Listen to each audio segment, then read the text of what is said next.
जब छोटे थे तो लड़ाई होती थी, एक कहता था माँ मेरी है, दूसरा कहता था नहीं माँ मेरी है, और इस बात पे लड़ते थे। एक कहता था माँ मेरी है, दूसरा कहता था माँ मेरी है।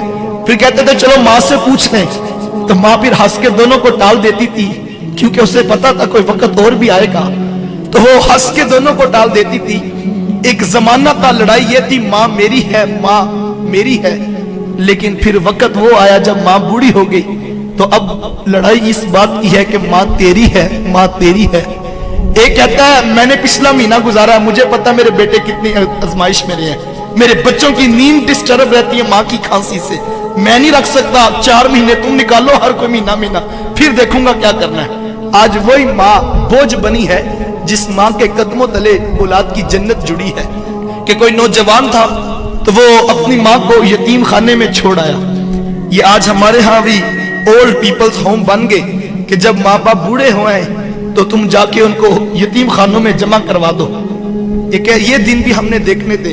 तो खैर वो माँ को जमा कराया और साथ इंतजामिया को नंबर लिख के दे दिया कि जब माँ मरने लगे तो मुझे फोन कर देना, मैंने तदफीन अब्बाई गांव में करनी। खैर उसका वक्त आखिर करीब आया तो इंतजामिया वालों ने फोन किया और कहा कि माँ मरने के करीब है, अगर मुलाकात करनी है तो आजा। खैर वो पहुंचा और उसने आके कहा माँ अगर तेरी कोई ख्वाहिश हो तो मुझे पूरा करने का ख्वाहिश का रखता हूँ, तो तू मुझे कोई बात कहे तो मैं उसे पूरा कर दूँ। तो उसने कहा बेटा ये यतीम खाना जहाँ तूने मुझे जमा करवाया तो इसके कुछ पंखे खराब हैं, जब जून जुलाई की गर्मी आती है तो यहाँ बूढ़े माँ बाप सिल सकते हैं, अगर तेरे पास पैसों में वुसअत हो तो यहाँ के पंखे तब्दील करवा दे। तो कहने लगा कि माँ अब मैं पंखे तब्दील करवा भी दूं तो तुझे क्या फायदा, तू पहले बताया होता तो मैं तब्दील करवा देता, तुझे भी फायदा हो जाता, अब मैं तब्दील करवा भी दूं तो तुझे क्या फायदा। अब माँ की मोहब्बत क्या होती है। उसने कहा बेटा मुझे पंखे अपने लिए नहीं चाहिए, मैं तो डरती हूँ कल जब तू बूढ़ा होगा तेरी औलाद तुझे यहाँ ना छोड़ जाए, और मुझे कब्र में भी नींद नहीं आएगी, मेरे लाल को गर्मी लग रही है, मुझे पंखे अपने लिए नहीं चाहिए, मुझे तो तेरे लिए चाहिए। वो कोई बूढ़ा बाप था ना, वो मोबाइल उठा के मोबाइल वाले के पास चला गया और उसे कहने लगा बेटा ये मोबाइल ठीक कर दो। नौजवान ने मोबाइल देखा तो कहा बाबा जी मोबाइल ठीक है। उसने कहा नहीं बेटा ध्यान से देखो ये मोबाइल खराब है। उसने फिर देखा तो कहा बाबा जी मोबाइल बिल्कुल ठीक है।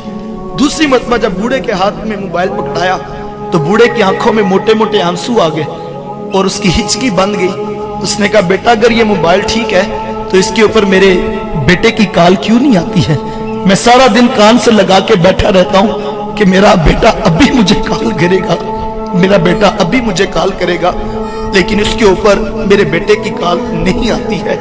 ये बूढ़े माँ बाप है, मांगना बुरी बात है, मांगना नहीं चाहिए, लेकिन मैं सोचता हूँ कि सही जब सिग्नल पे ब्रेक लगती है, झुकी हुई कमर पे बूढ़ा हाथ तेरे शीशे के दरवाजे के आगे जब ऐसे आता है तो दिल में ख्याल तो आता है आखिर ये 60 साल की माई है, कोई इसकी भी औलाद होगी, कोई इसका भी बेटा होगा, लेकिन ये आज सड़क पर बैठ कर मांगने पे मजबूर है। माँ बाप क्या मांगते हैं तुमसे।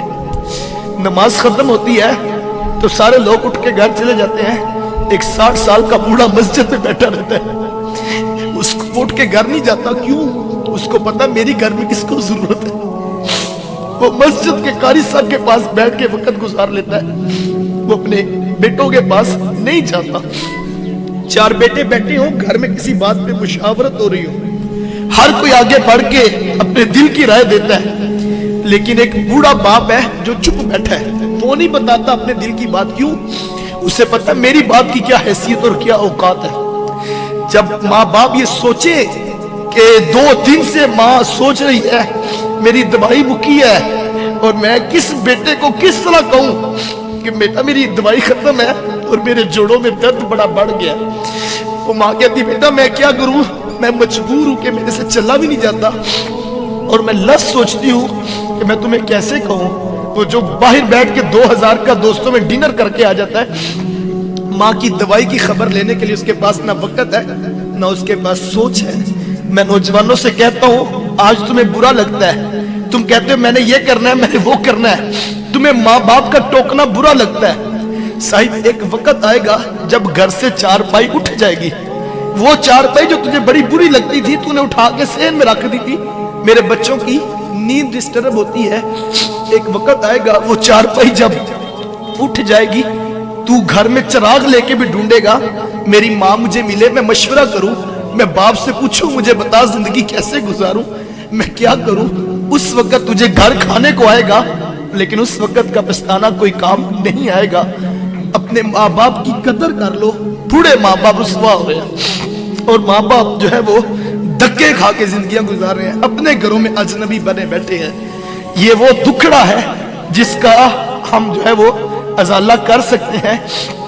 अपनी जन्नत को यतीम खानों में ना जमा कराओ, अपनी जन्नत को दूसरों के ऊपर ना डालो, इस जन्नत की कदर कर लो। सारी जिंदगी अपनी मर्जी से गुजारनी है, सारी जिंदगी पैसे कमाने हैं, लेकिन उस वक्त पैसे भी होंगे। मुझे भी कल एक दोस्त, उसने एक नई गाड़ी ली थी, तो वो कहता है एक वक्त था कि मेरी माँ बीमार थी और मेरे पास साइकिल भी नहीं थी, और मैं माँ को टांगे पे और गधा गाड़ी पे जो है वो लेकर जो है वो जाता था और दुकान से दवाई लाके देता था डॉक्टर से। अब मैंने गाड़ी भी ले ली है, लेकिन माँ नहीं है मेरे पास, मैं गाड़ी में बिठा सकूं। साहब नई गाड़ी भी होगी, नया मकान भी होगा, दुनिया की सहूलतें भी होंगी, लेकिन लुत्फ उन नेमतों में नहीं आएगा जब माँ बाप पास नहीं होंगे। सब कुछ लुटा दो माँ बाप पे, रब ने बहुत कुछ देना है। जो माँ बाप की कदर करता अल्लाह उसे थोड़ नहीं आने देता। सब कुछ लुटा दो, खुद भूखे रह लो, माँ की दवाई की, माँ के दूध के लिए अखराजात की टेंशन ना लो, सब कुछ लुटा दो उन पे। जिसने माँ बाप की कदर की है उसे दुनिया में किसी चीज की थोड़ नहीं आएगी। आओ अपने बूढ़े वालिदैन की कदर कर लो, अपनी औलादों की कदर कर ले। वो किसी ने बड़ा खूबसूरत जुमला कहा था, उसने कहा कि बेटा जो है वो डॉक्टर बन जाए, इंजीनियर बन जाए, बेटा जज लग जाए, तो माँ बाप सोचते हैं कि अब बेटा बड़ा अफसर हो गया है, इसके साथ बात कैसे करनी है, कहीं हमारी बात से ये नाराज ना हो जाए। लेकिन कहा इसके बरअक्स, अगर बेटा आलिम दीन बन जाए तो फिर बेटा सोचता मैंने बात किस लहजे में करनी है। अगर मेरा लहजा भी ऊंचा हो गया तो अर्श का रहमान नाराज हो जाएगा और मेरा जो है वो खुदा नाराज हो जाएगा। कहा अगर बेटा दीन की राहों पे आ जाए तो फिर बेटा सोचता है कि कहीं मेरा लहजा ऊंचा ना हो जाए। आए अपने वालिदैन की कदर कर ले। अल्लाह ताला मुझे और आपको कहे हुए जुमलों पर और कही हुई बातों पर तौफीक अमल अता फरमाए। बस में कल दुआ है जिनके वालिदैन वफात पा गए, अल्लाह उनकी बख्शिश करे, रहमतों का हिसाब दे। जिनके जिंदा है सेहत और तंदुरुस्ती वाली जिंदगियां दे।